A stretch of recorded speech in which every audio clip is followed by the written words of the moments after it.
Rain splattered against the windshield of a black car speeding down a wet road. It was the lead vehicle in a three-car convoy, their tires hissing against the slick asphalt. Inside, the man in the red coat demanded to know why they had stopped. The driver, a young man with red hair, gestured ahead, urging his boss to see for himself. The boss leaned forward, his expression hardening. A lone figure stood defiantly in the middle of the road, blocking their path. The boss scoffed in disbelief, then ordered everyone out of the cars. The young man in the road braced himself, vowing that people like them would not set foot in his village. Doors opened and men in dark suits emerged, holding umbrellas against the downpour. Their polished shoes splashed in the puddles as they advanced. The boss in red mocked the young man, asking if he'd been hit in the head recently. He questioned if the boy truly wanted to end up a cripple. The young man shot back, telling the boss to shut up since all he did was hide in the back. A nerve twitched on the boss's temple. He retorted that knowledge was more powerful than brute force, which is why he had these men working for him. He then ordered a bald man named Kang to kill the bastard. Kang grinned and stepped forward. The young man raised his fists, readying his stance. A wave of doubt washed over him. He remembered losing to this same man just a week ago, ending up spitting on the ground in defeat. Kang smirked, seeing the fear in his eyes. He tossed his umbrella aside and lunged forward, announcing he would go first this time. His fist flew toward the young man's face. As the punch neared, a memory of a mysterious trainer surfaced. The trainer had explained that the lead hand is for measuring distance. Once in range, he was told to put his weight into it and throw a straight right. The trainer had demonstrated the move, calling it the 1-2, boxing's most basic combination. Back in the present, the young man executed the move perfectly. He landed the punch, his eyes widening in surprise. The bald man recoiled, enraged, and swung back wildly. The punch connected, but the man was still stunned. He screamed in fury, charging forward like a bull. The young man's eyes remained focused. Another memory of his training emerged. His master had explained that the manager Kang was in a higher weight class and would likely charge in like a bulldozer. An untrained right-hander would get worked up and throw a huge right. His master had him simulate the charge, critiquing his terrible acting. The master then instructed him to slip lightly to the left, a faint smile on his lips, and aim for his opponent's left side. He explained that a liver shot would cause the entire body to seize up. The young man knew from experience what a liver shot felt like. His master's final instruction was to practice the 1-2 and the slip and liver shot combo 1,000 times each, a training regimen that would make even Saitama proud. With that combination, he could handle the man however he wanted. As Kang charged, the young man slipped to the left and drove his fist into his opponent's side. Kang gasped, clutching his liver in agony. The young man didn't stop, unleashing a flurry of blows and landed a hard elbow to Kang's face, sending him stumbling back. The bald man groaned, his eyes rolling back. Seeing his main opponent down, the young man stood in the rain, stunned. He had won. He had actually done it. But from the ground, Kang wheezed for his men to crush the bastard. The young man tensed, wondering what to do about the rest of them. His master's voice echoed in his mind, explaining that with men who run in packs, taking down the strongest one makes the rest useless. He clenched his fists, realizing this wasn't about some fighting theory. This was his own struggle to protect the people he loved. 1 week earlier, things had been different. He had put on his simple shoes and admired his handiwork. He had finally finished building his own makeshift gym in the woods. He pulled on his work gloves and squared up to a punching bag. This small, peaceful village was his whole world. He remembered the old saying about it taking a village to raise a child. After his parents died, he had come to live here with his grandmother. Everything was unfamiliar at first, and he was often overwhelmed and tearful.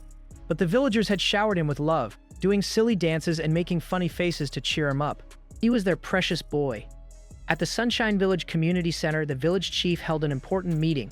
An elder noted they were short on budget, but another insisted they had to make this the best it could be.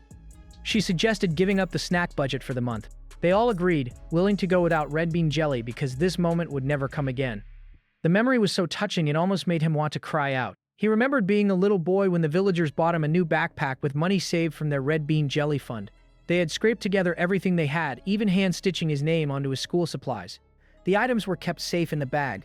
He still kept those things, a treasured memory of their love. He dreamed of becoming a world-class boxer, someone who could repay his grandparents and the entire village for their kindness. This dream fueled his every step and every punch he threw at the sack. The bag swayed with each impact as he pushed himself harder and harder. He took a short break for water, then resumed his strength training. He was determined that if he just worked hard, his chance to become a boxer would come. A chance he desperately wanted. That night, his grandmother woke up, wondering where he had gone.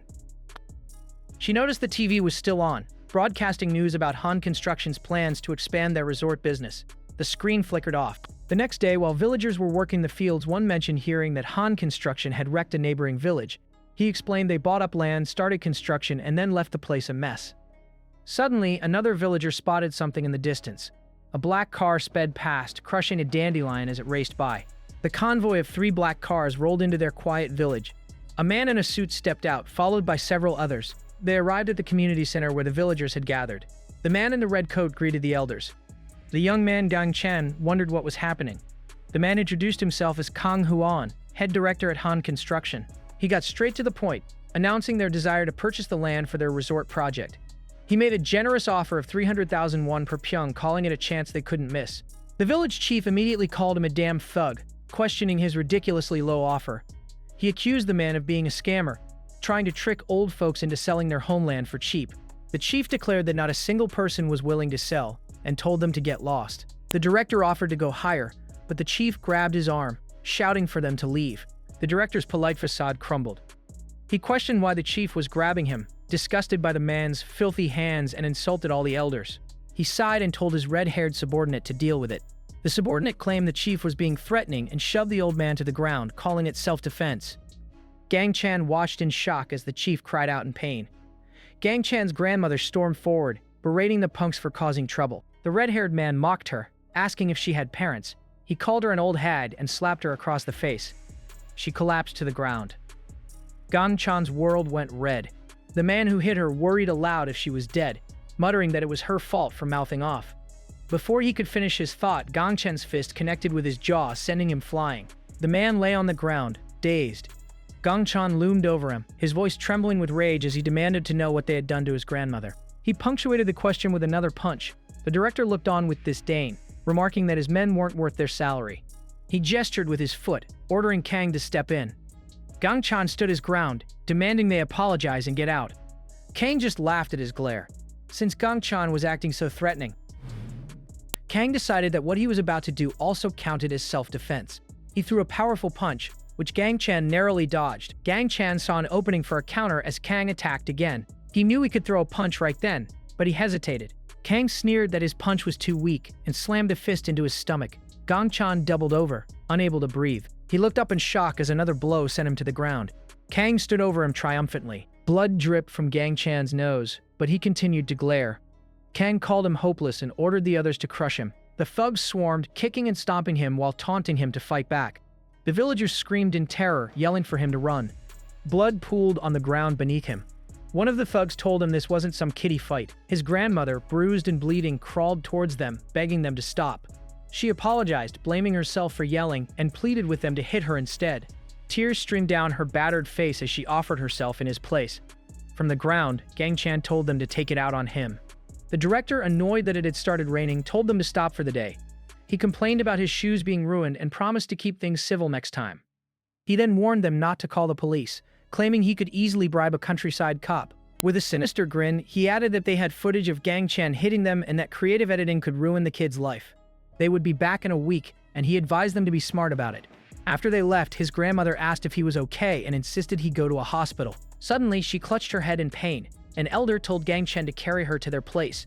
Lying in a bed, the elder confirmed she didn't have a brain hemorrhage. She had just scraped her forehead on a rock and would be fine after some rest. Gang Chen watched over her, his heart aching at the sight of her bandaged head. The elder urged him to get treated too, but Gang Chen just smiled weakly through his own bruised face. He insisted he was fine and asked them to please take care of his grandma. He walked out into the relentless rain and returned to his makeshift gym. He punched the sandbag again and again, his knuckles raw and bleeding. He poured all his frustration into his fists, his face a mask of grim determination. His hands were scraped and bloody, but he didn't stop. Finally, he stood exhausted in the downpour, spitting on the ground. Tears mixed with the rain on his face as he questioned how a champion could be so weak. From behind a nearby tree, a man with long dark hair watched him silently. Exhausted, Gang Chen stood hunched over in his makeshift gym, spitting onto the muddy ground. Rain and tears streamed down his face as he clenched his teeth in frustration. The gray, overcast sky mirrored his despair. From the edge of the clearing, the man with long hair who had been watching emerged from behind a tree. His expression was calm, a stark contrast to the storm within Gang Chen and the storm raging around them. Gang Chen looked up startled. Wiping his eyes, he stammered, asking who was there.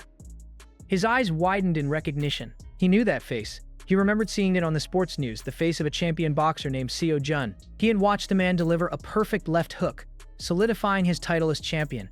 In a post-match interview, Seo Jun had mentioned wanting to train alone somewhere quiet. The man, Seo Jun, confirmed that he had been recognized. Gang Chan couldn't believe it, wondering if he was dreaming or if the blows to his head were worse than he thought. Seo Jun assured him he was not dreaming and had simply been looking for a quiet place to pitch a tent while training. Gang Chan asked if there was even a place to train in their small village. Seo Jun explained that top fighters often seek out secluded places for conditioning and image training. He then told Gang Chan that he couldn't just walk by without saying something. He admonished the boy, stating that a boxer should never throw punches controlled by emotion. He pointed to Gang Chan's bloody scraped knuckles, reminding him that a boxer needs to take care of his hands. Gang Chan tried to protest, but the words caught in his throat. Instead, he explained the entire situation to the champion. Upon hearing the story, Seo Jun's composure broke. He roared in anger, punching the nearest sandbag so hard it split open, spilling its contents onto the wet ground. The sandbag swung limply. Seo Jun cleared his throat, awkwardly apologizing to the sandbag for letting his fist fly out without thinking. Gang Chan pointed out that the champion had just let his emotions control his punch. Ignoring the comment, Seo Jun decided the spot would do for his tent. Seizing the opportunity, Gang Chan asked if the champion would watch his boxing for a bit. Seo Jun scoffed at the idea of giving free lessons, boasting about how many people begged for his help. Just then, his stomach let out a loud grumble. There was an awkward silence. The champion asked if he had any rice. As the rain subsided, Seo Jun devoured the rice balls Gang Chan had brought. He marveled at how good they were, wondering if this was the taste of the countryside. Seeing how much he was enjoying them, Gang Chan offered his own portion, claiming he didn't have much of an appetite. In exchange for the food, Seo Jun agreed to watch him for a bit. Gang Chan gasped in excitement as the champion instructed him to throw a simple 1-2 hook combination. He took his stance, a bead of sweat on his brow, and threw the punches. He nervously asked how he did. Seo Jun unleashed a brutal critique, calling his form trash and pathetic.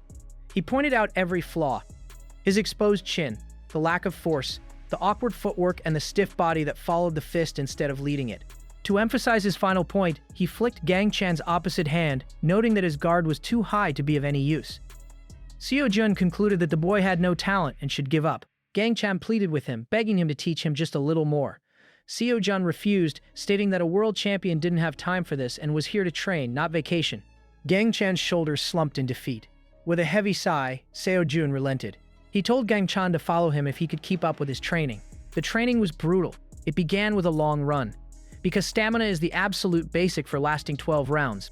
Next came 5 rounds of jump rope to build endurance and footwork. Then, 7 rounds of shadow boxing, the most important training for combining image and action. Today's image training was for fighting an infighter. The opponent was the legend himself, Mike Tyson. As Seo Jun began his own shadow boxing, Mike Tyson's eyes narrowed in concentration. He weaved and dodged an imaginary opponent. He knew Tyson would charge head-on, so he planned to use jabs to keep him at bay and slip away. But Tyson's peekaboo style and surprising speed made it difficult to land a hit. He was pushed back, with nowhere left to run. He slipped to the side after throwing a punch. Gang Chan interrupted, asking if he was fighting an infighter. Seo Jun stopped, surprised. Gang Chan observed that he was backing away, which was unusual for him, and deduced he must be imagining a fight against an aggressive champion like Mike Tyson. Seo Jun was stunned that the boy could figure that out just from watching his punches. A flicker of respect appeared in his eyes. The training resumed with 7 rounds on the sandbag, trading body shots and practicing parries. Then came pull-ups, push-ups, forearm training, hanging leg raises, and sit-ups. Finally, Gang Chan collapsed and threw up. Seo Jun watched, wondering if this was the boy's limit. He was secretly impressed. He had put him through his usual intense routine, expecting him to quit, but he had kept up.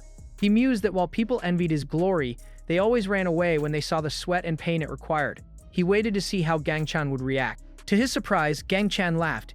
He admitted he couldn't keep up with a world champion's intensity, but declared that he would work at it every single day so that next time he could seize the opportunity. Seo Jun was speechless. He couldn't believe the boy was still sane, let alone motivated, after a routine that must have been 10 times more exhausting for him. He decided then and there that he liked this kid. He told him to get up. Seo Jun explained that as an active fighter, he couldn't train him all the time. But, with a grin, he promised to train with him for as long as he was there. Gang Chan's eyes lit up with pure joy. He shouted in excitement. But before they started, Seo Jun reminded him that the thugs were coming back in a week. He stated that a man has to finish things properly. 1 week later, the training paid off. Gang Chan landed a powerful elbow and a debilitating liver shot, dropping Kang to the ground. He stood ready, amazed that his master's teachings worked so well. From the ground, Kang ordered his men to crush the bastard. Gang Chan's confidence wavered as the remaining thugs charged. He dodged a punch, spotting an opening, but another thug landed a kick to his side. The thug grinned, thinking he had him. But Gang Chan dodged the next attack, letting out a yell as the others swarmed him. A punch connected, sending him stumbling back. The thugs closed in, shouting to finish him. Pinned down, Gang Chan's mind raced, wondering what to do as the men loomed over him. He felt a familiar despair, the fear that he was failing to protect anyone again. Suddenly, a calm voice cut through the chaos. Seo-jun stood nearby, holding an umbrella and casually filming the scene with his phone. He remarked that gangsters beating someone up made for great footage. The director of Han Construction demanded to know who this punk was. Seo-jun smirked, asking if he was too busy playing gangster to watch TV. He handed his phone and umbrella to Gang Chan. The director's eyes widened in shock as he finally recognized the boxer. Seo-jun feigned honor at being recognized by a gangster. Gang Chan asked his master what he was planning. The director, trying to regain control, ordered his men to get the phone and delete the video. Seo-jun laughed, stating he had no intention of handing it over. If they wanted it, they would have to take it by force. He told them to get ready, calling them local thugs who could supposedly throw a punch. He unwrapped the tape from his knuckles, a predatory grin spreading across his face as he questioned if they thought he'd be scared of some backwater street brawlers. Turning to Gang Chan, he told the boy to watch closely. He explained that to protect what's precious, one needs the strength to match. At the director's command, the thugs charged forward with a battle cry. Seo-jun met the first one with a swift bob and weave, followed by a precise jab to the chin that sent the man flying. The impact was solid, an instant knockout. Another thug rushed in, cursing him. Seo-jun sidestepped effortlessly and landed another clean punch, stopping the man in his tracks. Gang Chan watched in awe. The men he had struggled against were being taken down with ease, almost as if Seo-jun wasn't even touching them. The red-haired thug, seeing his companions fall, grabbed a baseball bat from one of the cars. He sneered at Seo-jun, questioning if the champion could handle the difference in reach now that he had a weapon. Seo-jun's expression darkened, realizing the man was willing to risk his entire boxing career over this brawl. He sighed in resignation and agreed to fight. The red-haired thug swung the bat wildly, vowing to be the one to retire the WBC champion and make him a cautionary tale for the rest of his life. His face was a blur of motion as he swung the bat, but Seo-jun was faster. He dodged the first swing and the second. If they were going to come at him with a weapon, his fists were going to fly without him even realizing it. He ducked under another swing and drove his fist into the man's gut. The thug gasped, unable to breathe. Seo-jun's eyes were cold as he delivered a final, decisive blow. The man flew through the air and landed in a heap on the wet pavement. Seo-jun turned to the director and asked if he was satisfied. He then asked if his actions counted as self-defense. The remaining thugs hesitated, their confidence shattered. Seo-jun taunted them, asking if the fight was already over. He mocked them for ganging up on a kid and then running with their tails between their legs after a few of them went down. The director screamed at his useless men, reminding them that they were all screwed if that video got out. Seo-jun, however, declared that there was no point in fighting cowards. Instead, he made them an offer. He promised not to spread the video if they apologized to Gang Chen and left quietly, reminding them that as a public figure, he had nothing to gain by making a scene. The director laughed, refusing to believe him and questioning why he should apologize. Seo-jun's patience wore thin, asking if he really wanted to drag out a pointless fight. The director, misunderstanding the situation, smugly stated that the choice is always the privilege of the strong. Seo-jun corrected him, clarifying that he was the one giving him a chance, and told him to get lost. The director clenched his teeth in fury but finally relented, agreeing to find another place. Just as he turned to leave, Seo-jun's hand shot out and slapped him hard across the face. The director stumbled back, stunned. He demanded to know what that was for. Seo-jun's hand was a blur as he slapped him again. The director questioned if a public figure could even do something like this, but his words were cut off by a flurry of slaps that sent him reeling. Seo-jun stepped back, leaving the director cowering. He stated that he hated cowards who stir up fights from the back more than anyone. He reminded the bruised and bleeding man that when you try to stab someone, you should be prepared to get stabbed yourself. This was his last chance. Get on his knees and apologize, and he would be allowed to walk away. With a swollen face and trembling knees, the director sank to the ground. Gang Chan watched, speechless, as the man mumbled an apology. The remaining thugs looked on in disbelief. As the sky cleared, the car sped away. Gang Chan rushed to his master's side, asking if he was okay. Seo-jun replied that of course he was. He hadn't even been hit. He used the moment as a teaching opportunity, explaining that it wasn't just about physical strength, but also about being in a position to protect your people. He told Gang Chan that he had the potential to do just that. Seo-jun then announced he had to leave Korea for a scheduled match, but offered to introduce Gang-chan to his master's gym before he left. However, he warned that if he decided to go, he would have to part ways with the elders he loved so much for a while. Later that day, back at his grandmother's house, Gang-chen announced his decision to go to Seoul. His grandmother, her forehead still bandaged, was shocked to hear he wanted to pursue boxing. She called it a foolish idea and refused to approve. Gang-chan argued that he had beaten the thugs and that this was the only way he could protect the people he cared about. He declared his intention to succeed and spoil them all. His grandmother was unmoved. She had never asked him to protect her and didn't want to spend a single penny earned from her boy getting beaten up. She questioned why he would choose boxing when he had never even done it before. Gang-chan insisted that he had been practicing every day in secret, but she still refused. He clenched his fist and looked at Seo-jun, who was standing quietly in the doorway. He explained that he just wanted to box. It was the only thing that made him feel passionate, a passion as strong as his love for his grandparents. He declared that if it wasn't boxing, he couldn't succeed. His grandmother looked at him, her expression softening. She saw the unwavering determination in his eyes, a look she had never seen before. She sighed, realizing that her grandson had always cared for others more than himself. She recalled a time when he was a child, how he would refuse things he wanted for himself. She asked him if he had ever once honestly said what he wanted, noting that he had never even mentioned missing his parents. With a heavy heart, she finally gave him her blessing. She admitted that wanting to keep him by her side was her own selfishness, and that she could never win against his passion. Her only condition was that he never get hurt. Gai-chan, his eyes filled with gratitude, thanked his grandmother. Gang-chan smiled warmly, thanking his grandmother for her blessing. The next morning, he struggled with a large, heavy bundle wrapped in purple cloth. He complained to his grandmother about the sheer volume of stuff she had packed for him. He chided her gently, reminding her that Seoul wasn't that far. She insisted he needed to eat well to get stronger, but he whined that he would die on the way. Just as he was about to leave, his grandmother told him he could come back anytime if he wanted to give up. She assured him no one would say a word against him. He laughed, promising he wouldn't give up. His grandmother then noticed Seo-jun standing behind him and asked who his friend was. Before Seo-jun could introduce himself, Gang-chan blurted out that he was a guy he knew who had offered to take him to Seoul. Gang-chan braced himself, expecting a scolding for his new friend, but his grandmother surprised him. After a moment of thought, she decided that if he was going to help her grandson, he should help carry his things too. Seo-jun laughed, thanking her and promising to take good care of Gang-chan.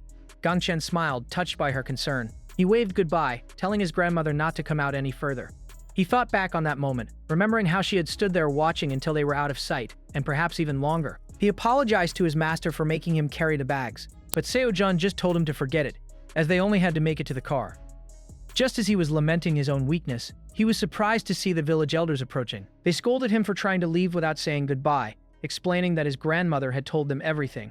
They showered him with gifts from kimchi to strawberries. He politely declined, but they insisted.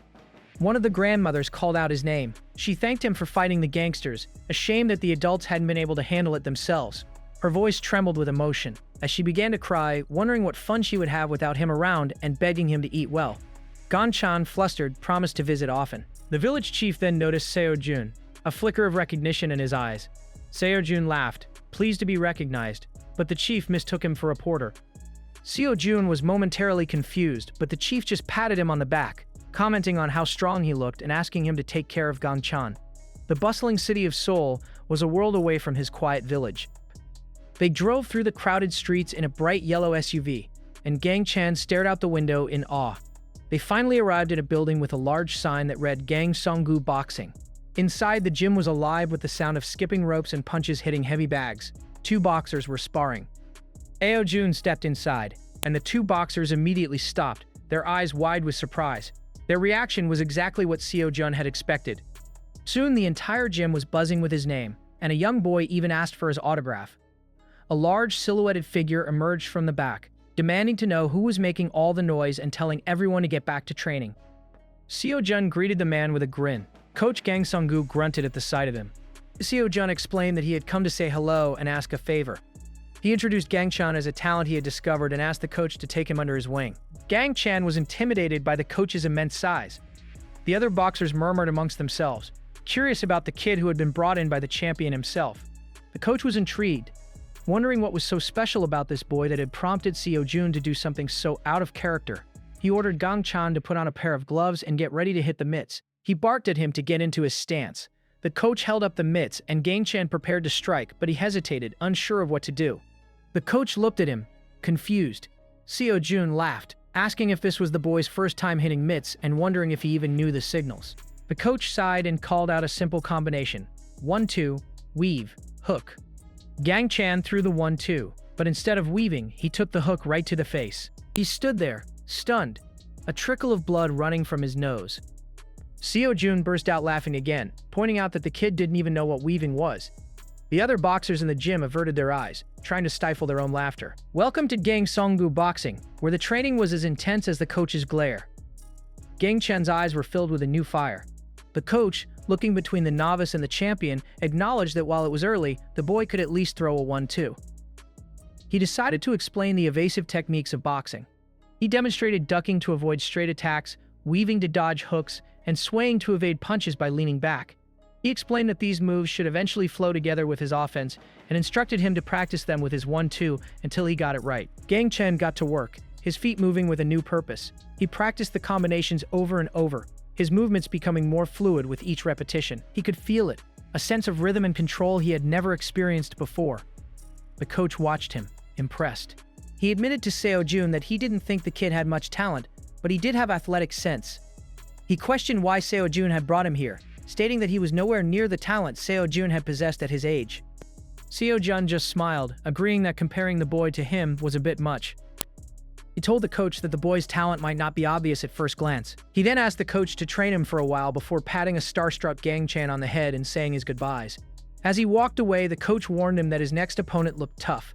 Seo Jun just grinned, asking why he was worried about him. After all, wouldn't it be tougher for his opponent? He then left the gym, mobbed by fans asking for autographs. 3 days later, Gang Chan was still practicing, his movements becoming sharper and more precise.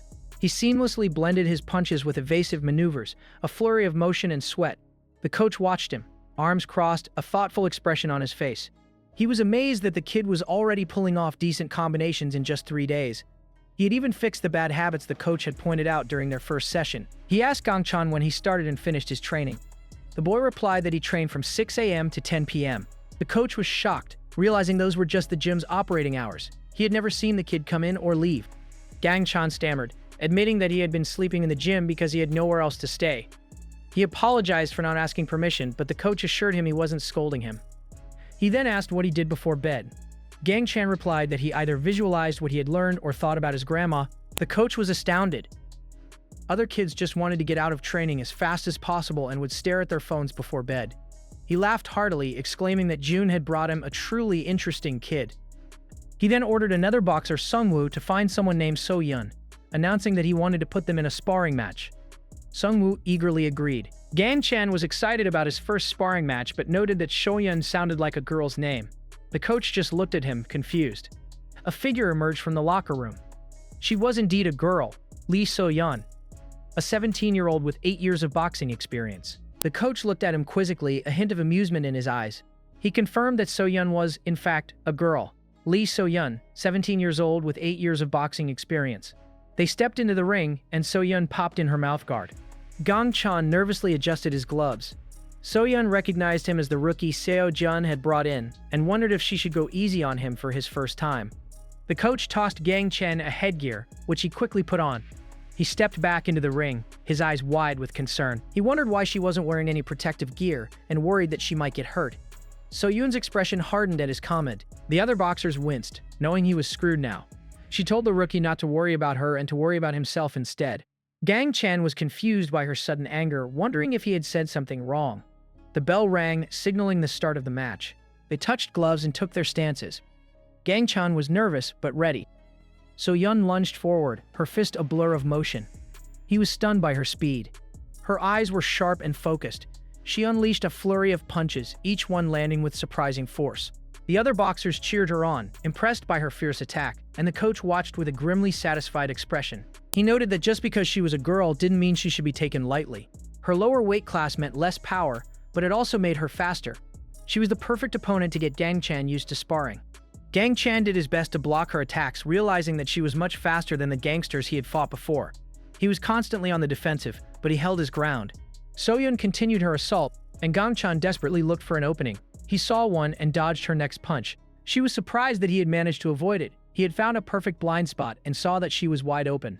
The coach watched intently, recognizing the opportunity. Gang Chan moved into position, but he hesitated, his eyes fixed on his opponent. The coach was surprised, as were the other boxers. He was so proud that he had dodged her punch that he forgot to counterattack. The coach yelled at him, reminding him that boxing wasn't dodgeball and that he needed to aim for the opening. Gang Chan apologized, admitting that he was so focused on what he had learned that he forgot to apply it in a real match. So-yeon was in disbelief. She couldn't believe a rookie had read her punch. Just then, the bell rang, signaling the end of the round. The coach, however, decided they would do one more. Gang Chan was exhausted, even though all he had done was take hits. The coach explained that getting hit disrupts your breathing, which tires you out faster than punching. He told him that's why he needed to find his timing to attack. He reminded him that avoiding punches isn't the only way to not get hit. Gang Chan mulled over his words, trying to understand. The bell for the second round rang. So-yeon came out swinging. Gang Chan ducked under her punch, his eyes wide with concentration. He blocked her next attack and felt his confidence growing as he got used to her rhythm, but he still couldn't dodge all of her attacks. He dodged another punch, but So-yeon was surprised. He seemed to be getting faster. Gang Chan himself felt something strange happening.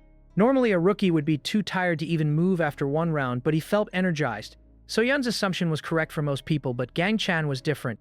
He had spent his childhood running around his village, helping the adults, and had been training in the mountains for nearly 2 years. In terms of stamina, he wouldn't lose to anyone. He threw a punch, a real one this time. So-yeon was shocked. He was already mixing in attacks. He dodged her counter and continued to press forward. He moved with a new sense of purpose. She pushed forward, but he met her advance with his own. His training with Seo-jun had taught him that the lead hand could be used for more than just a solid attack. It could also be used to measure distance and check an opponent. The coach had also taught him that avoiding punches wasn't the only way to not get hit. He threw a light jab, not at full power. It was a feint, meant to disrupt her approach and warn her about his range. It was a simple move, but it was a mistake for her to underestimate it. His jab broke her rhythm. He used the opening to move in. She was surprised by his sudden advance. He threw a powerful right hook, and she knew she couldn't dodge it. Lee So-yeon couldn't believe it. His simple jab had completely shattered her rhythm. With her flow broken, Gang Chan pressed his advantage. She was shocked that he was now the one coming in. He threw a punch so fast she knew she couldn't dodge it, but instead of impact, there was only a whisper of air. The entire gym watched in stunned silence, the other boxers' jaws agape. Even Coach Gang Song-gu looked surprised. Gang Chan had stopped his glove just shy of her face. As the round ended, he beamed at her, thanking her for the spar and saying he learned a lot. So-yeon was left utterly speechless, managing only a slight nod as they touched gloves. Leaning on the ropes, Coach Gang addressed them both. He told Gang Chan that his defense and offense were still separate movements and that he needed to learn to blend them into one fluid motion. Then, he turned to Se-yeon, his expression stern, admonishing her for letting emotion get the better of her, which made her punches predictable. Nearby, another boxer snickered that maybe the great Seo-jun wasn't so good at spotting talent after all. So-yeon ignored him, fuming internally. She knew she'd let a total rookie break her flow. More than that, she realized with a jolt that he had never intended to hit her at all, perfectly timing his final pulled punch with the sound of the bell. In the year that followed, Gang Chan trained relentlessly. He sparred with everyone. There was Park Sung-woo, the gym's rising star, whose all-out infighting style was a constant pressure test. He faced Park Dong-chan, a hardcore Seo-jun fanboy who couldn't accept that someone like Gang Chan was the champion's student but was quickly humbled.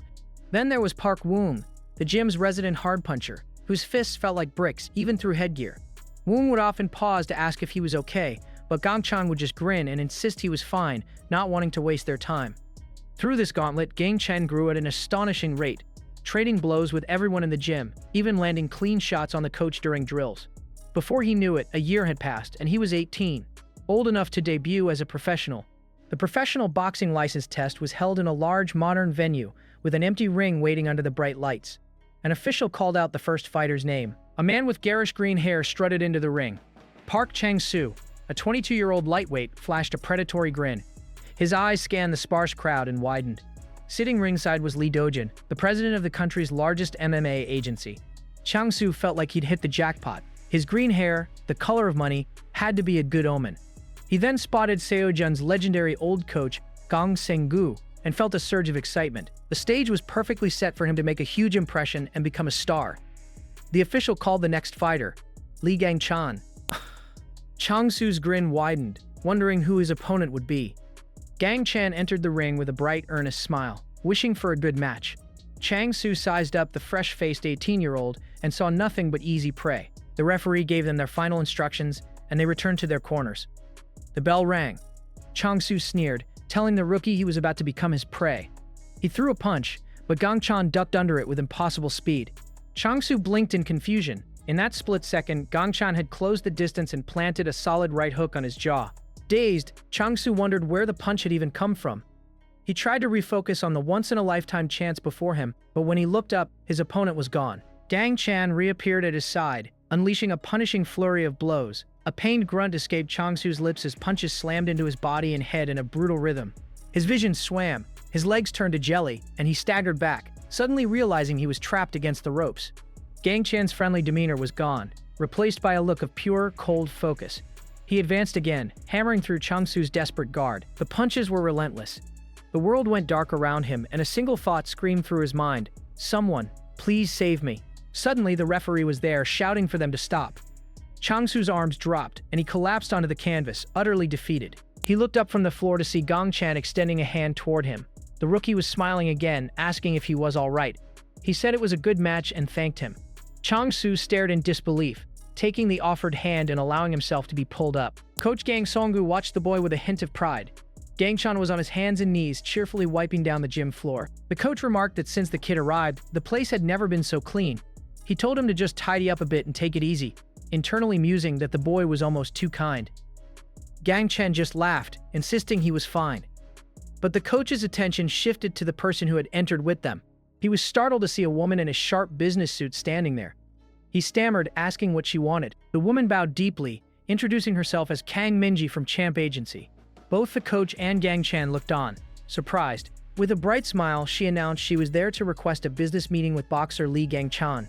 Seated in the office, the coach asked why she had come so early. Minji explained that she'd arrived right at opening time, just in case he was an early bird who trained and left quickly. The coach deadpanned that there was no need for such haste. This kid was there the entire time the gym was open.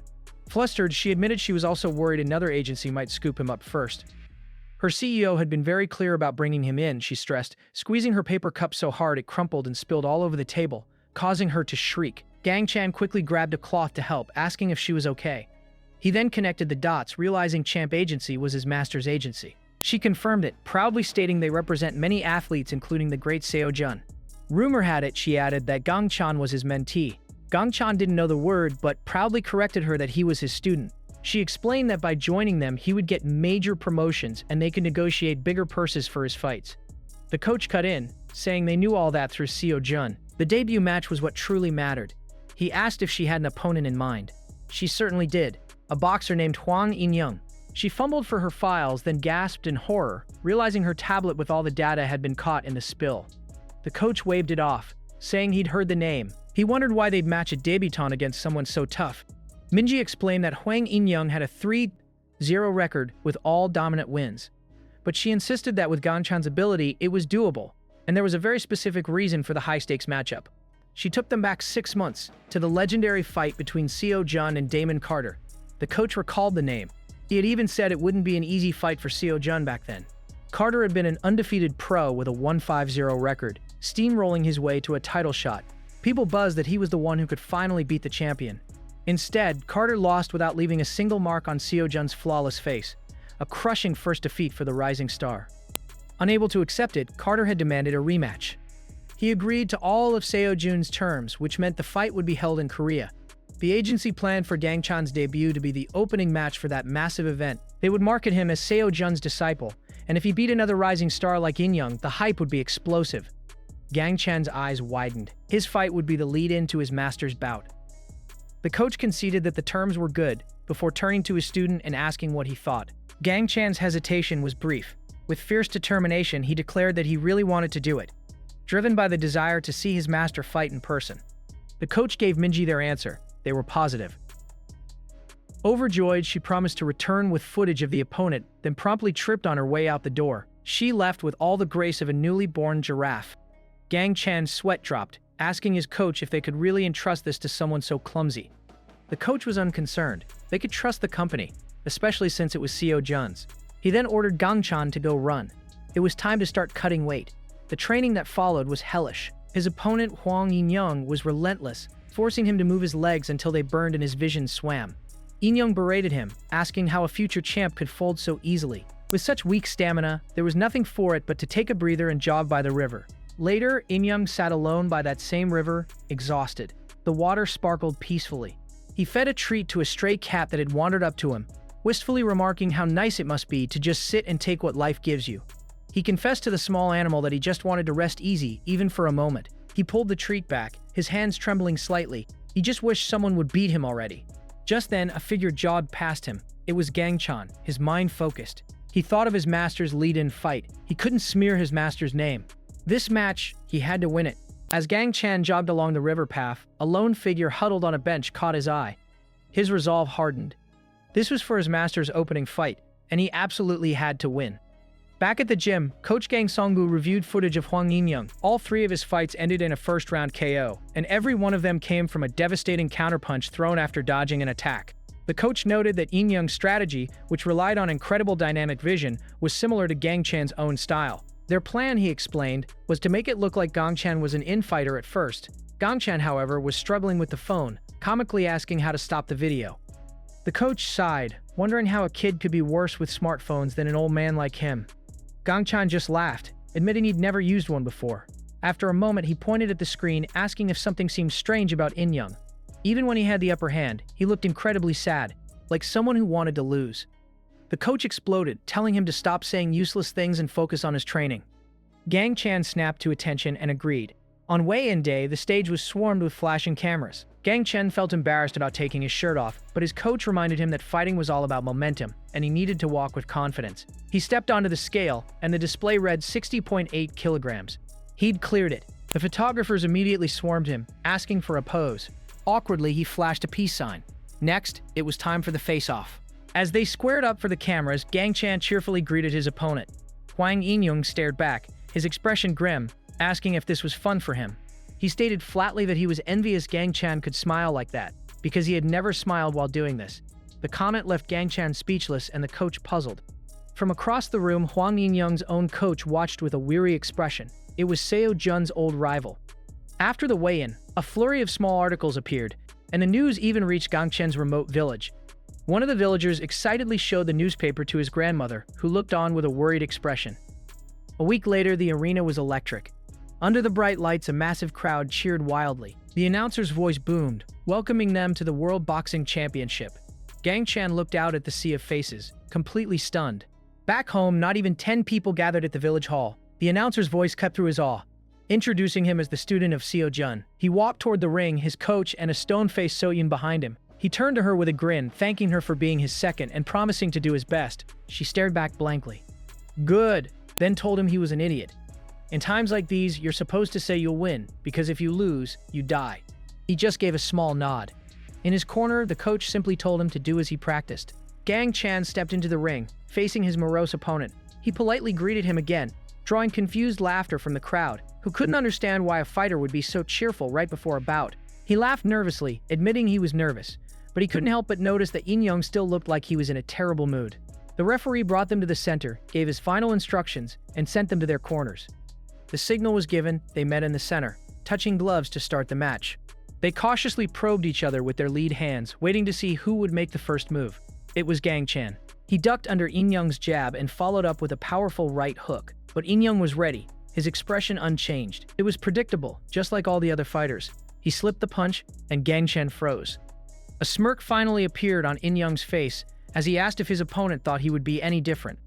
A counter. In-young had avoided the hook by simply turning his head. Before Gangchan could react, In-young's fist was already on its way. The first clean hit of the match landed squarely on his jaw, and it went to fighter Gangchan. The first clean hit of the match landed with a resounding bang. Hwang In-young's head snapped back from the force, but the blow came from Gangchan. A flashback to the gym revealed the core of their strategy. While reviewing footage, Coach Gang Songgu noted that In-young was undoubtedly skilled. When he asked Gangchan to identify a weakness, the boy was unsure. The coach pinpointed it immediately: arrogance. In-young had never faced anyone on his own level, so he always expected a quick, easy finish. This overconfidence led him into the same trap every time, and that was where they would strike. Back in the ring, In-young was visibly stunned. His coach screamed at him to focus. Shaking it off, he lunged forward aggressively, but Gangchan was ready, pushing him back with a sharp jab followed by a series of punches and quick footwork. In Young's reckless charge was met with a disciplined defense, leaving him breathless and confused. Gang Chan remained calm, his guard tight. In the other corner, In Young's coach frantically yelled for him to use his own jab to create space and catch his breath. In Young's eyes darted around, searching for an opening. He saw Gang Chan's jab coming again and felt a flicker of hope. His training kicked in, envisioning the countless stones he'd dodged and the thousands of punches he'd slipped in practice. He dodged to the side, preparing to counter, but found Gang Chan's jabs were too fast to avoid completely. He took a step back, only for Gang Chan to close the distance instantly. In Young threw a desperate punch, but Gang Chan ducked under it effortlessly, his body a blur. In Young realized too late it was a feint. Gang Chan was already inside his guard, his eyes locked on his target. In Young raised his arms to defend his head, but Gang Chan slipped past his guard and dug a vicious hook into his body. The blow stole his breath and made him stumble. Before he could recover, another jab snapped out, followed by another brutal body shot. The impact echoed through the arena. Gang Chan pressed his advantage, driving punch after punch into his opponent's midsection, not giving him a moment to recover. This was all part of the plan. The coach had explained that in a long fight, an opponent with fast footwork would try to keep their distance. The key was to shut down that footwork. The most efficient way to slow a fighter's legs, he'd said, was with body shots. Once the body tightens and breathing becomes difficult, the legs are the first to lock up. By forcing him to defend his body, they could slip jabs to his face and control the pace. People think dodging is all about eyesight, but it's mostly prediction. A boxer's brain calculates an incoming punch based on tens of thousands of repetitions. If his attention was focused on his body, his reactions, no matter how fast, would be too slow to dodge a jab to the head. Precision beats power, and timing overwhelms speed. Gang Chan continued his relentless assault until the referee was forced to step in, shouting for the round to end. It had been an incredible first round. The announcer noted that Young had never gone beyond the first round before, but Gang Chan had not only survived but had taken complete control of the fight. In his corner, In Young's coach was furious, demanding to know if he'd been careless. He berated him for not parrying the body shots and for not resetting the distance, reminding him that his opponent was just an inexperienced rookie. He had to win. This fight, right before Seo Jun's, was a massive opportunity. From across the ring, Gang Chan watched them. The two fighters locked in a silent standoff between rounds. Hwang In Young's coach was livid, his voice a harsh rasp in the corner. He reminded his fighter of the massive opportunity this was, a prelude to Seo Jun's own match. Gang Chan watched from across the ring as the coach berated his exhausted fighter, a bead of sweat tracing a path down his temple. The two boxers locked eyes, a silent understanding passing between them. A memory surfaced in Young's mind. Back in the 5th grade, he'd seen middle schoolers tormenting an injured cat. Before he knew what was happening, his fists were flying. He'd put one of the older boys in the hospital. His own father had to bow and apologize to the boy's mother. He'd expected a scolding, but instead his father had smiled. His father had been a boxer, one who failed to achieve his dream. He was a top-level fighter in Korea, but he couldn't compete on the world stage. Boxing couldn't pay the bills, so he'd given up. But then his timid son had beaten boys 3 years older, and perhaps he saw a talent he never possessed. From that day on, it was endless, grueling training. His father would hold up his arm in the empty gym, dreaming again through his son. Once, desperate for it to end, In Young had thrown a fight on purpose. That night, his father had beaten him until he couldn't walk. All he wanted was to escape. The bell for the second round jolted him back to the present. Gang Chan's relentless body shots continued, forcing him back until he stumbled. A strange thought surfaced. Maybe this kid could do it. Maybe he could finally grant him the defeat he craved. He pleaded silently for Gang Chan to end this miserable cycle, but then he saw it. Gang Chan was smiling. The genuine joy on his face was baffling. He asked why his opponent was so happy. There was nothing fun about being controlled like this. Gang Chan's smile never wavered. He told In Young that while the ring might feel like a prison to him, for Gang Chan it was the stage where he poured out everything he had, the one place where he could prove himself. He urged In Young to give it his all, to fight not just against him, but against whatever chains were holding him down. In Young's heart hammered in his chest. His coach screamed at him to throw his punches. A red glove flew toward him and he instinctively ducked under it. Gang Chan explained that he had studied all of his fights, but he'd never once seen a trace of joy on his face. It was just mechanical movements, the boxing of a bully stomping on the weak. He asked if that was really his boxing. Gang Chan then revealed that he'd seen him at the river that day. He knew now that the fighter before him wasn't the real In Young. The man who fed a stray cat wasn't the type to bully the weak. And, he added, he wasn't weaker than him. He roared for In Young to fight him with everything he had, because that was the respect an opponent deserved. In Young's mind reeled, his heart pounding a frantic rhythm. Had he really hated boxing? No, he realized. He hated his father and the way he'd been forced into this life. But the boxing he loved, that was about standing up to the strong and pushing forward. With a newfound clarity, he raised his guard and planted his feet. He was an infighter. He looked at Gang Chan, now seeing him as a worthy opponent. A grin spread across Gang Chan's face. Now this was getting fun. In Young surged forward, his movements sharper than before. They met in the center of the ring, trading blows. A smirk played on In Young's lips as he now kept up with the pace. Gang Chan was shocked by the sudden change and decided to trade blows. He threw a punch but was surprised when In Young blocked it. In Young's coach was aghast, yelling at him for suddenly switching to infighting. But In Young ignored him, unleashing a furious combination that battered Gang Chan's guard. The coach could only stare in disbelief. Gang Chan was pushed back toward the ropes, cornered. His own coach screamed for him to get out of there, but In Young was relentless, declaring there was not a chance. He unleashed another punch, trapping Gang Chan against the ropes with a perfect ring cut. Both fighters were breathing heavily, locked in a brutal exchange. Sweat dripped from Gang Chan's face as Coach Gang Songbu roared from the sidelines, telling his fighter that he was cornered and needed to get out. In Young pressed his advantage, determined that there was no chance for an escape. He unleashed a punch that Gang Chan barely blocked. Using a ring cut, In Young had trapped him, and both fighters gasped for air in the grueling exchange. In Young's focus was absolute as he stood over his trapped opponent. He launched a furious assault, and a heavy blow landed squarely on Gang Chan's guard. Stunned by the force, Gang Chan absorbed another punishing hit, gritting his teeth against the pain. The barrage was relentless, a storm of fists raining down from above. Gang Chan knew he had to get out of the corner fast. The coach's voice cut through the noise, ordering him not to get flustered. He reminded him to think back on all the sparring he had done against bigger, even heavier fighters. The thought took hold, and Gang Chen's mind flashed back to his training sessions with his senior, Sung Woo. He remembered Sung Woo rushing in, a blur of motion as he threw a practice punch. The memory of how heavy those punches felt was still fresh.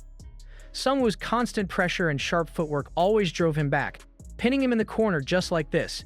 He recalled Sung Woo's taunt, asking if he was just going to turtle up.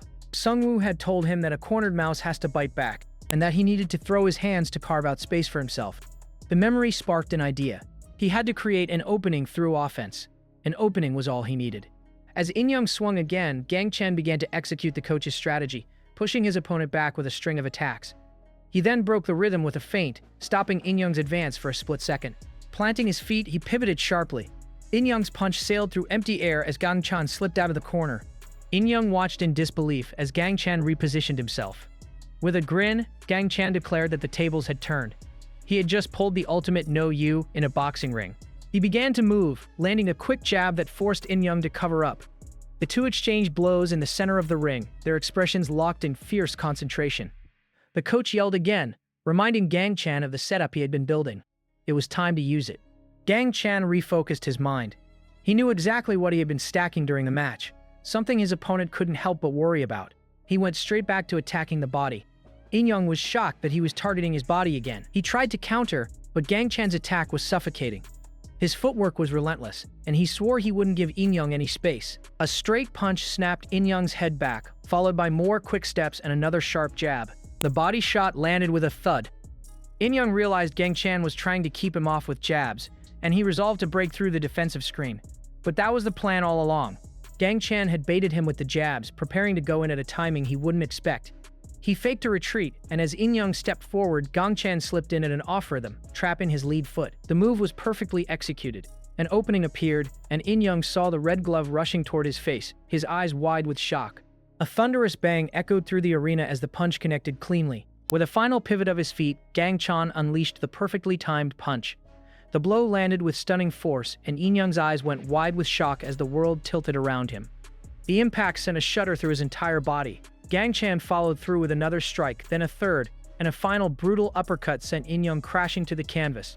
His consciousness faded for a moment before he crumpled to the ground. The referee immediately jumped in, shouting that he was down. The entire stadium erupted as the official count began. 1, 2, 3. Lee So-yun watched from the crowd, her face a mask of astonishment. 4, 5. In Young pushed himself up, his eyes snapping open with a jolt of adrenaline. He was unsteady, but he was standing. Gang Chan stared in disbelief, but then a strange thing happened. A genuine smile spread across In Young's bruised face. For the first time faced with true defeat, he realized he truly didn't want to lose. But his body gave out, and he collapsed again. The announcer declared that Hwang In Young was down, his will finally crumbling. Gang Chan let out a triumphant roar, claiming his first victory by knockout as the crowd went wild. After the doctor checked on In-young, Gang Chan bowed deeply, telling his opponent it was an honor and thanking him. He helped In-young to his feet, assisting him safely from the ring. In-young smiled, sincerely thanking him in return. Gang Chan just laughed, saying it was nothing. For the first time, In-young's smile held no sadness, and he thanked him again for everything. As In-young walked backstage, his father watched him approach. In-young stumbled past him, nearly falling. When his father reached out to help, In-young slapped his hand away. He declared he wouldn't live by his father's wishes anymore, leaving the man stunned. His father looked after him, admitting that he was impressive, and that he never knew his son had such a talent for infighting. In-young froze, shocked by the unexpected praise. It was the first compliment he could remember ever receiving from him, and he walked away with a new resolve. Meanwhile, Gang Chan met his team in the hallway, thanking his coach effusively for the win. The coach tried to act stoic, saying he only did what was expected, but his inner thoughts were giddy with pride. Gang Chan then turned to Seo Yun, thanking her for seconding him. She replied that it was only natural, since they were from the same gym, then asked if he would do the same for her. He happily agreed. Just then, a group of familiar faces appeared, congratulating him on his first win. Gang Chan's eyes lit up as he saw his family from the village. They fussed over him, checking if he was hurt and marveling at how much he had grown. He assured them he was fine, but then asked why his grandmother hadn't come. His grandpa hesitated, making up an excuse that she was caught up with something. Gang Chan saw right through it with a knowing smile, saying, of course she'd want to watch her grandson fight. Another elder praised him, adding that they got to watch the incredible match thanks to him and that Miss Minji had guided them all the way from the village and even saved them seats. Gang Chan turned to Minji, thanking her profusely. She waved it off, saying it was only natural for the company to take care of its fighter's family. So Yun watched the exchange, muttering to herself that he was getting all starry-eyed over a pretty girl, though the narrator would like to point out the simple fact that Gang Chan smiles at everyone. Shaking his head, Gang Chan announced he had to get ready to watch his master's fight. He urged his family to go watch as well. They were shocked, saying they only came for his match and had no idea how expensive the tickets were. His grandpa squinted at a poster of Seo Jun, remarking that his face looked familiar. A voice greeted them, saying it had been a long time. It was Seo Jun. He told Gan Chan he enjoyed the fight. The villagers stared, jaws agape as they realized who he was. His grandpa suddenly shouted, pointing a shaky finger and asking if he was the porter from back then. Seo Jun confirmed his identity. The old man paled, mortified at his slip of the tongue. Seo Jun simply smiled, congratulating his disciple on an impressive win. He then declared that since his disciple won, the master had to set an example. Gang Chan stared, speechless, as Seo Jun turned and walked toward the arena, telling him to watch closely and learn. He remembered that day, standing in the hallway as his master passed. He thought an earthquake had struck. The entire stadium was shaking with the cheers of the crowd, a deafening roar from tens of thousands of people. Seo Jun paused at the entrance, his cheerful demeanor vanishing, replaced by the cold, focused gaze of a champion ready for war. The massive stadium trembled as the crowd roared, a sound made by tens of thousands of voices. The energy was electric, all of it focused on one man. Seo Jun's expression hardened into one of pure joy as he entered the ring, his opponent, Damon Carter, already waiting. Carter acknowledged him. Seo Jun planted his feet and the crowd erupted, chanting his name over and over. The entire arena was a sea of cheering fans. Carter watched the spectacle and remarked that it must be nice to have so many people who would cry if he lost. Seo Jun let out a sharp breath, retorting that if Carter was here to fight with words, he should just go home. Carter's eyes flashed with anger. The referee ordered both fighters back to their corners. They returned to their respective sides, Seo Jun's gaze cool and calculating, Carter's filled with a burning intensity. The bell rang, and the referee yelled for them to box. Carter exploded from his corner, rushing across the ring like a freight train and throwing a massive punch. Seo Jun calmly blocked it, asking him what the rush was. He danced back on light feet, easily dodging Carter's follow-up strikes. The two fighters moved in a blur, weaving and ducking in a blindingly fast exchange. A quick jab from Seo Jun was followed by a swift pivot, and then another jab from Carter. Seo Jun slid back just out of reach as he landed a counter that snapped Carter's head back, leaving his opponent visibly stunned. The entire back and forth lasted only 3 seconds.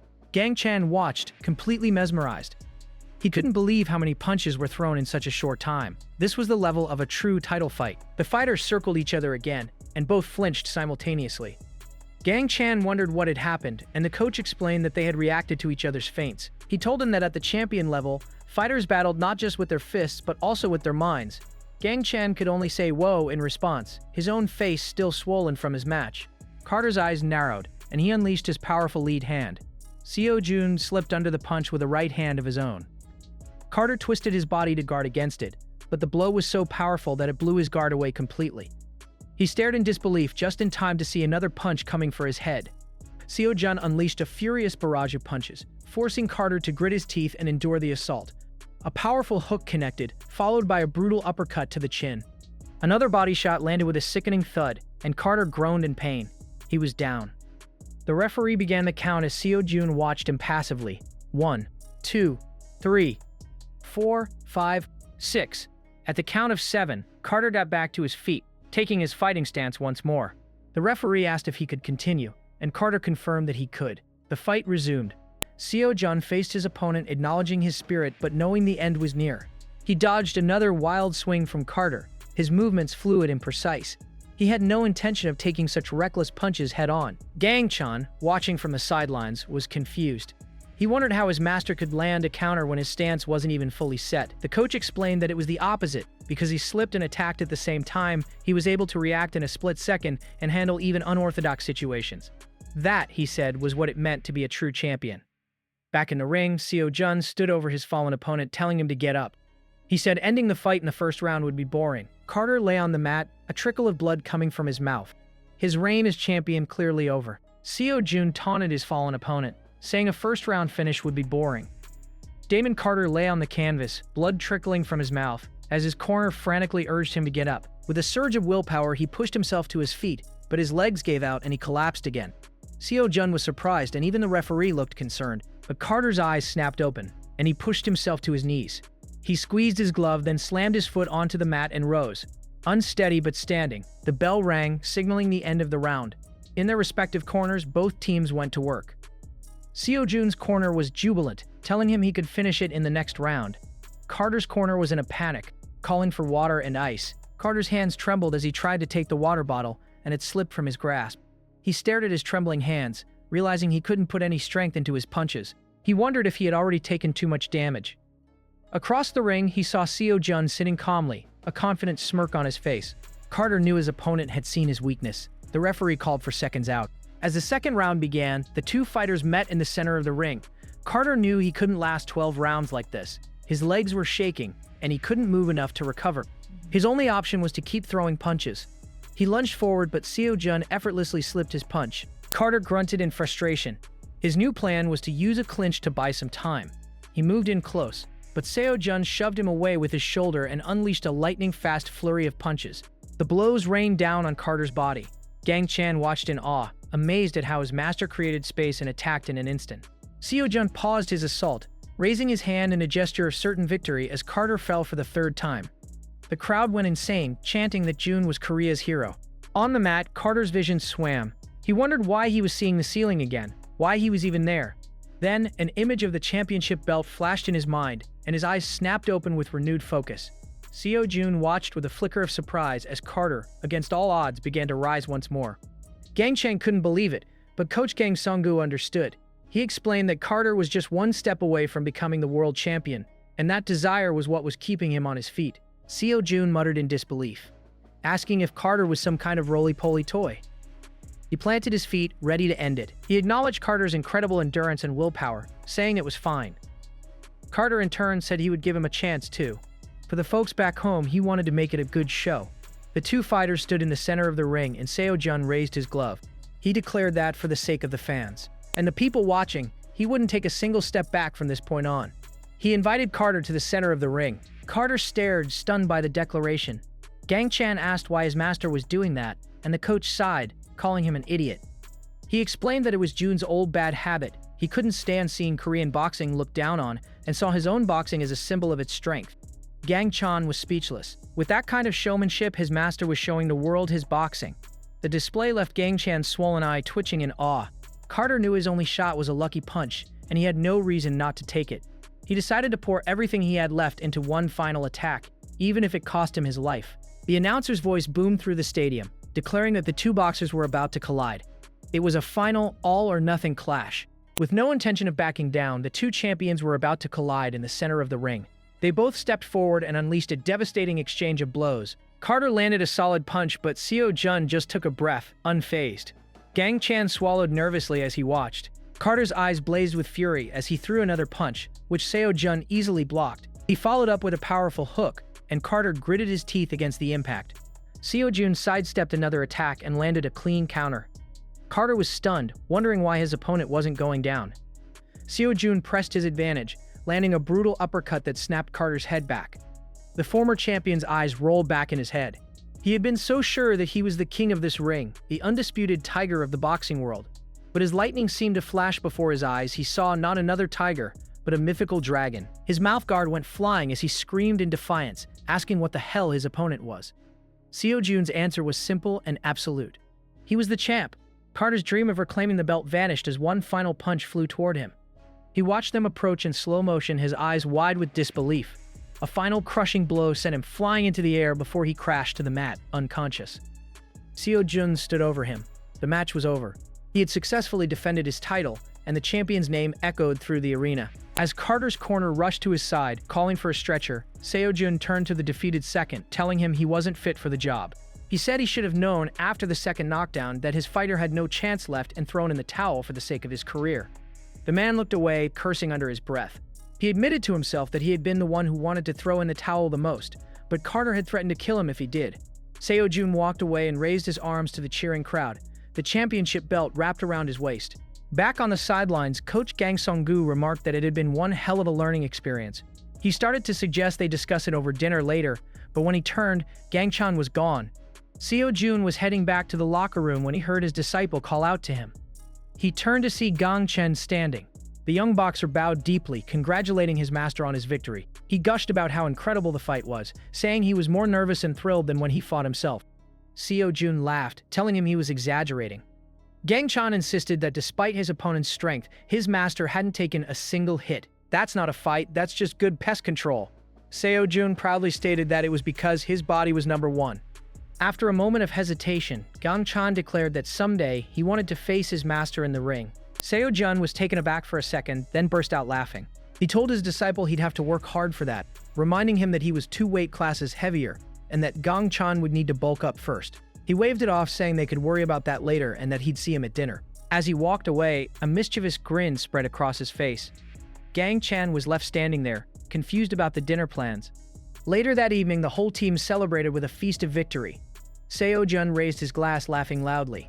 Gang Chan realized everyone was having dinner together. The agent from Champ Agency congratulated them both on their victories. Seo Jun then decided to embarrass his student, telling everyone what Gang Chan had said in the locker room. He dramatically reenacted the moment, quoting Gang Chan's desire to face him in the ring one day. The agent praised the boy's guts for saying his dreams out loud, and the whole table erupted in laughter as Gang Chan begged his master to stop. At the celebratory dinner, the cheerful atmosphere was interrupted by a promoter who apologized for talking business so soon after the match.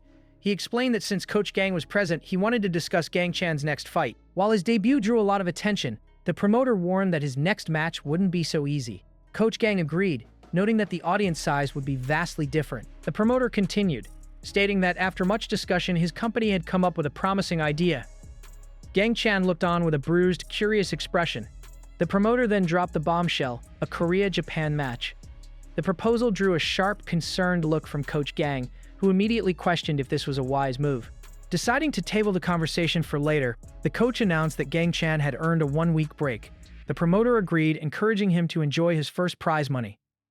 The mention of money sparked a thought in Gang Chan's mind. His grandmother's birthday was coming up. He turned to Lee So-yeon and, with his characteristic innocence, asked if she would go shopping with him, admitting he'd never gone before. So-yeon's face turned bright red, utterly flustered that he would ask such a question in front of everyone. The others at the table began teasing them about going on a date, leaving Gang Chan completely baffled as to what he'd done wrong. Seo Jun simply laughed, remarking on the charms of youth. The next day arrived, and their date began at a department store. It was Gang Chan's first time in such a place, and he told So-yeon she looked especially pretty, causing her to worry if she had overdone her outfit. So-yeon nervously pointed out a delicate scarf as a potential gift, but when Gang Chan saw what it was, he was stunned by the 300,000 won price tag. He quickly pointed to a thicker, warmer, and much cheaper scarf as a better option. Much to So-yeon's silent dismay, his eyes then landed on a very warm-looking jacket, but he recoiled upon seeing its 3 million won price. Just then, a clinking sound and flashing lights caught his attention. He pointed excitedly at the sparkling machines, and So-Yun suggested they check out the arcade, feeling more like a mother on an outing with her son. Inside, Gang-chan was completely mesmerized. He spotted a punching machine that reminded him of the gym, and So-Yun encouraged him to try it, prompting him to declare he would show them a boxer's pride. As he fumbled around looking for the coin slot, he seemed a bit confused. He then pulled out a massive wad of cash. So-Yun stared in disbelief. She was horrified that he was carrying a huge stack of bills, but he simply asked how else he was supposed to pay for things.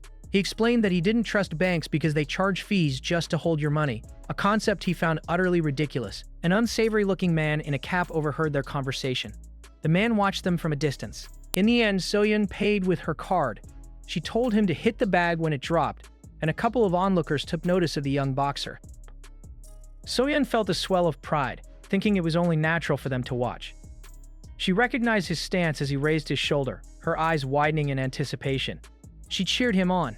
As the onlookers watched, Gang-chan unleashed not one powerful blow, but a rapid-fire series of light jabs, just as he would on a speed bag. The sound was underwhelming, and the onlookers were comically stunned. So-Yun scolded him for not using a single solid punch. He was confused, wondering why he received the lowest score when he was just training like he did at the gym.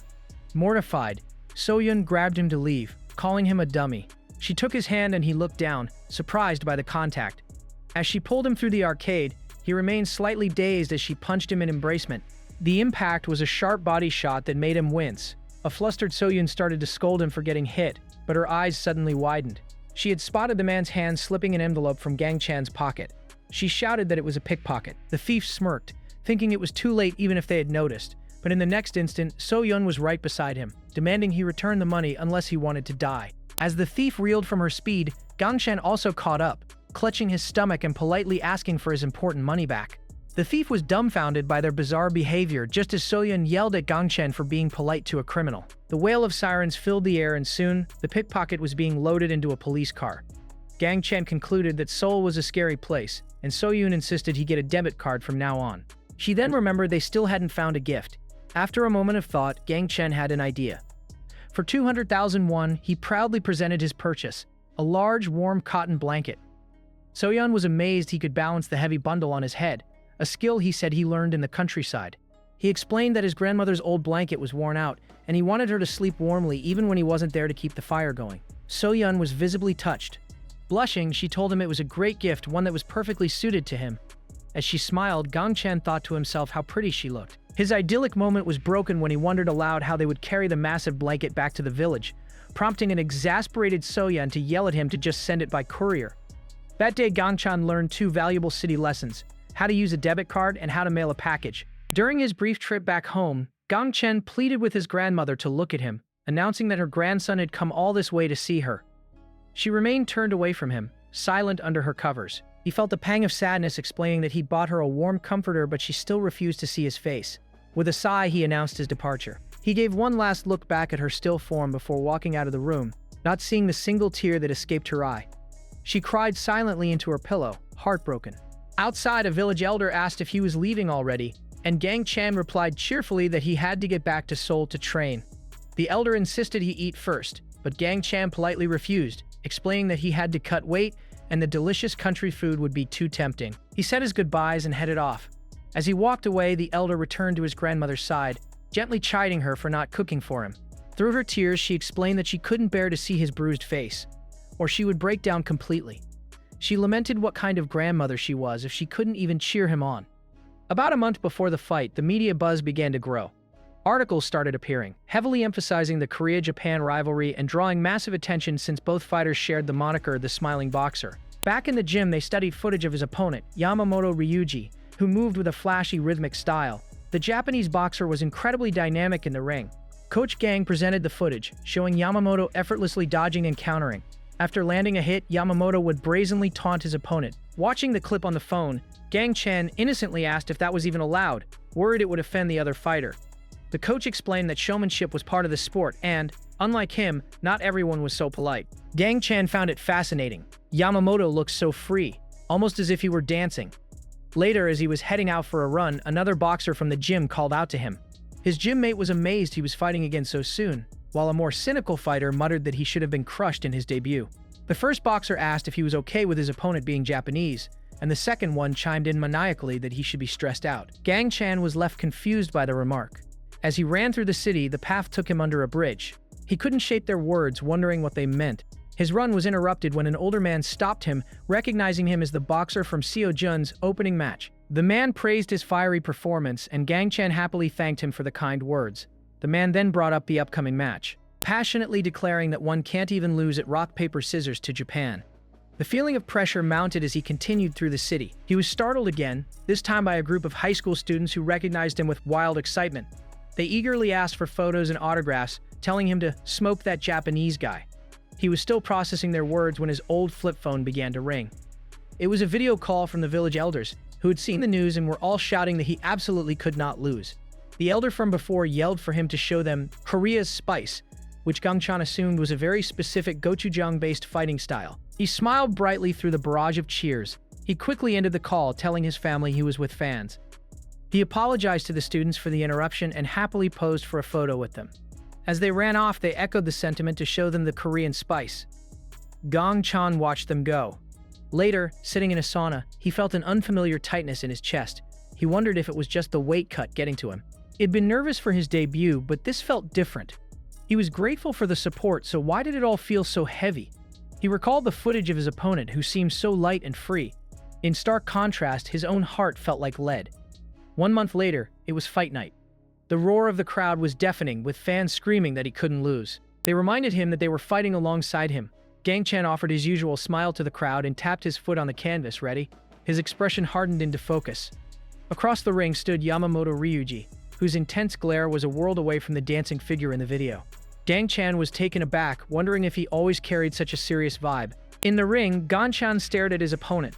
Yamamoto Ryuji stood before him, his expression locked in a severe, focused glare.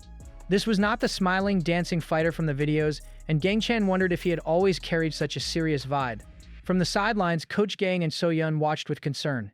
The first round began with a series of tentative jabs. Both fighters were stiff, their movements cautious and measured. They seemed locked in a stalemate. The announcers questioned the rigid atmosphere, wondering if this was merely a feeling-out round. The crowd grew restless, shouting that this wasn't Gang Chan's true level. It was clear to everyone that both boxers were off their game. The commentators agreed, noting how different this was from Gang Chan's fiery debut and Yamamoto's previous bouts. Gang Chan felt it too. This was weird. He couldn't understand why both he and his opponent were so tight. His own body felt incredibly heavy. From the corner, Coach Gang yelled at him to relax. So-Yun frantically asked what was wrong, seeing how sluggish he looked. The coach explained that this was the danger of national rivalries for rookies. It wasn't Gang Chan's body that was heavy, it was his heart. No matter how tough he was, the pressure of fighting for his country was immense, turning the cheers of support into a crushing weight on his shoulders. So-Yun felt helpless, desperately trying to think of something to say that could loosen him up during the break. She needed to find the right words. The bell clanged, signaling the end of a lackluster first round. With no clean shots landed, both corners tried to figure out a new strategy for the second round. Back on his stool, Gang Chan admitted he felt disconnected from his own body. He couldn't execute any of the techniques they had practiced. The coach confirmed that the weight of the match was getting to him and instructed him to breathe deeply.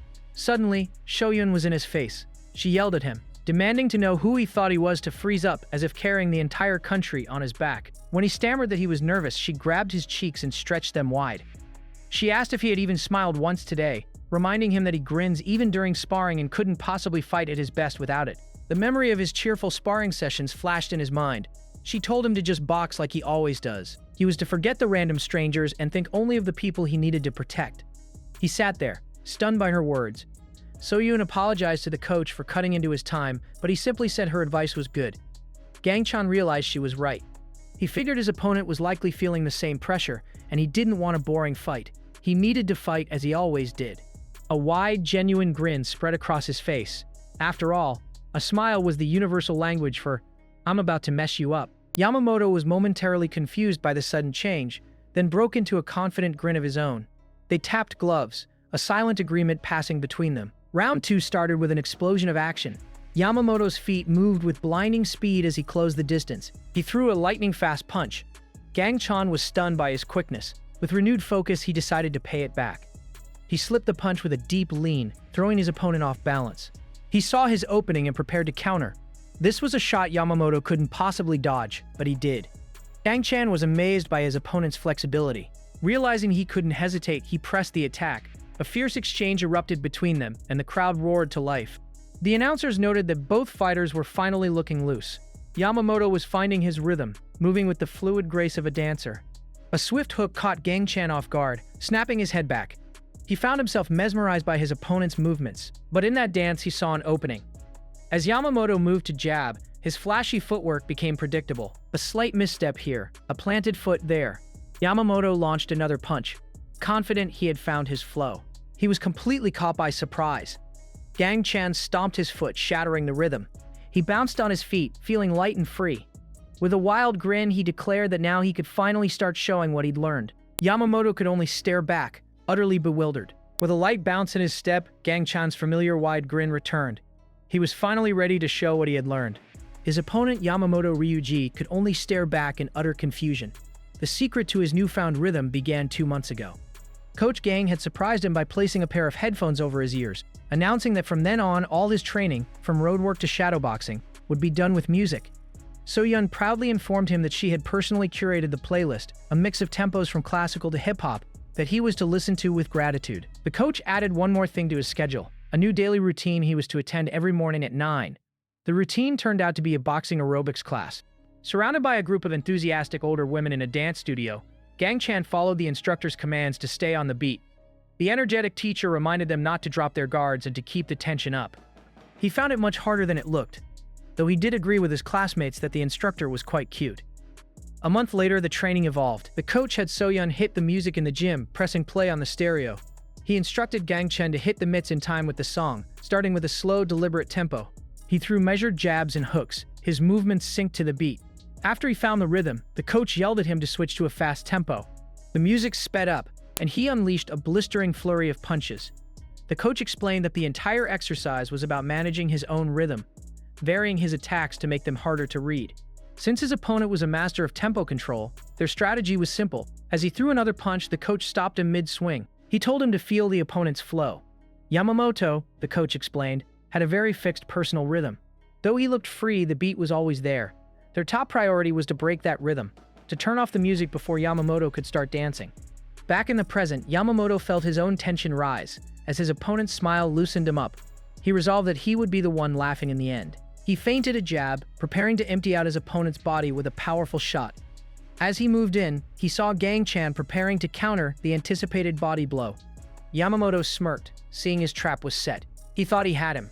He dropped low and then exploded upward with an uppercut. But Gang Chan didn't step in. Yamamoto was stunned. He couldn't understand why his opponent didn't take the bait. Instead, Gang Chan leaned back and landed a clean, crisp counter. Yamamoto reeled, realizing he had been completely outplayed. Refusing to cede the momentum, he pushed forward again, lunging with another attack. The announcer shouted that he was using his forward momentum for a pinpoint liver shot. Yamamoto was certain this would stop his opponent, allowing him to reclaim his pace. But Gang Chan met the attack with a brutal body shot of his own. Yamamoto was shocked that he had endured the uppercut. The blow certainly hurt, but Gang Chan knew he absolutely could not let his opponent steal the flow of the fight. A furious exchange of body blows erupted, with both fighters trading heavy shots. They battered each other relentlessly, refusing to give an inch. So-yeon shouted that Gang Chan had completely taken over the momentum.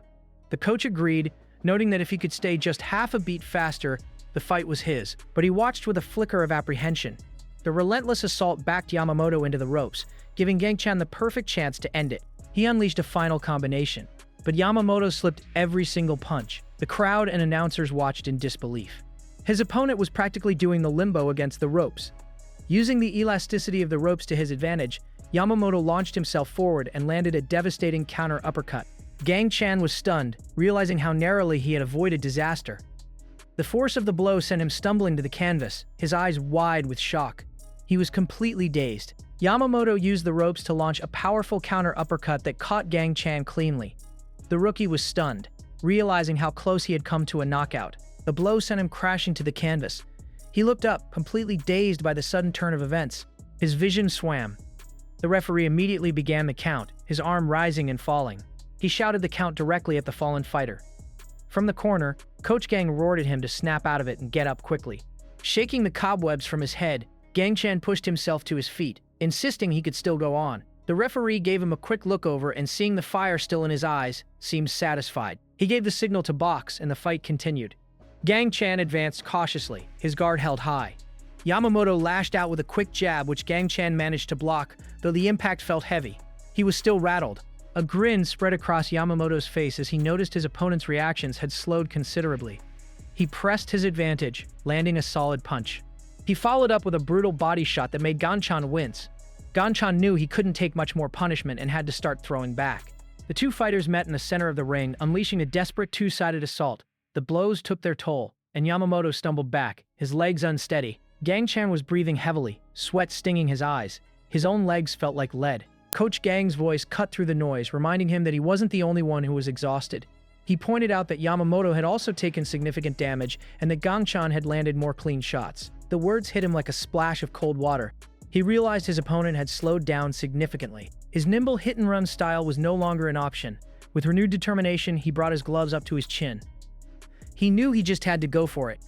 Soyun recognized the stance immediately as the peekaboo style, while the coach wondered if he could truly pull it off. The coach reflected on Gang Chan's natural advantages. His country upbringing had given him incredibly developed neck muscles.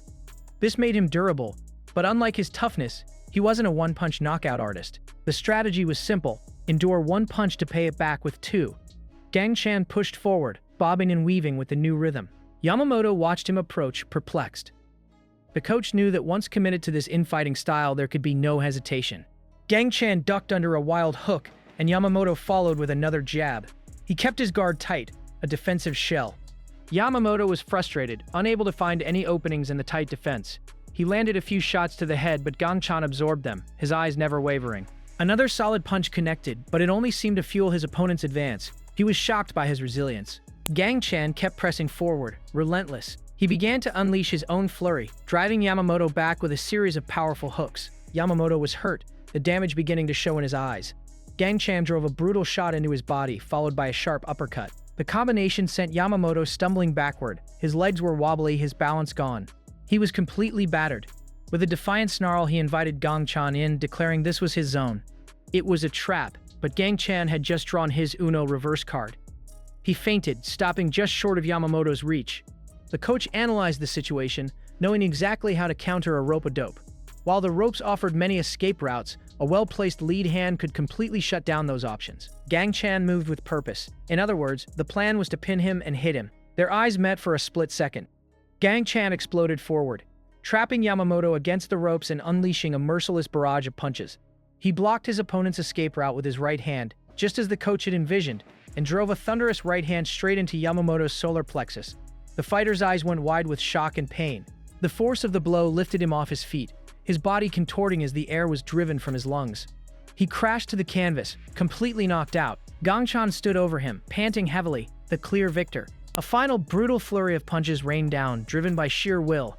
A single, perfectly placed blow to the head connected with sickening force, sending a shockwave through Yamamoto Ryuji's system. His torso caved inward from the impact as he was lifted off his feet, collapsing onto the canvas in a heap.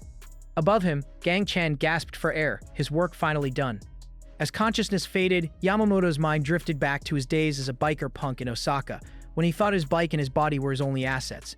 He remembered his tired mother bailing him out of the police station yet again, and an old man lecturing him to treat her better. He had screamed at the man, shouting that the only thing she ever gave him was his healthy body. His mother had begged him to live a normal life, mentioning what his late father would have thought. He had cursed his father's name in response. The memory of her collapsing on the street was painfully clear. The doctor's diagnosis echoed in his ears: kidney failure, a condition that started with his own birth and was worsened by years of overwork. He learned she needed a transplant or dialysis to survive. In that moment, he realized he hadn't just received a healthy body from her, he had taken everything she had. He had started working every job he could find, but the money was never enough to cover the endless hospital bills. He wondered how many years she had forced herself to endure such a life for him. Then, he saw a boxing poster and found his path. He would become a champion and make the surgery fee meaningless. His mother, watching from her hospital bed, had been overjoyed to see him working so hard. He had deflected her praise with a shy blush. She had asked why he always looked so angry, wondering if he truly enjoyed boxing. He had lied with a grin, declaring his love for the sport, and they shared a laugh. The neighborhood cheered for his international debut, and at first he felt pride, but soon the pressure of representing his country became a crushing weight, making him forget why he started fighting in the first place. Then he saw his opponent smile. Gang Chan's simple, honest joy reminded him of his true purpose, and sparked a curiosity about what drove the other smiling boxer. Back in the ring, Yamamoto acknowledged his defeat from the canvas. His head throbbed as he sat up. Gang Chan approached, asking if he was all right before offering a hand to help him up. They clasped hands firmly. Gang Chan then stammered, trying to recall the Japanese phrase he'd practiced more than his right hook, before bowing and shouting his thanks. Surprised, Yamamoto smiled and replied with his own thanks in Korean. The crowd roared in approval.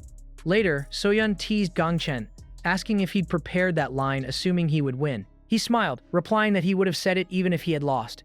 As he walked away, she watched his back, wondering when it had become so broad. Yamamoto flew back home. He walked through the airport bruised but at peace when his mother called his name. She held a small sign that read, "Welcome my champion." He told her he had lost, but she just smiled, telling him it was the coolest fight she had ever seen. She pulled him into a hug, praising him for working so hard. Tears streamed down his face as he finally apologized for everything. Meanwhile, back at the gym in Seoul, Gang Chan's training was interrupted by the panicked shouts of his gym mates. He was confused by their sudden alarm. A sinister voice remarked that he'd heard Gang Chan was throwing himself into boxing lately. His eyes widened. A man with spiky red hair and a malicious grin leaned in, asking how his granny was doing. Gang Chan's friendly demeanor vanished, replaced by a cold, protective fury.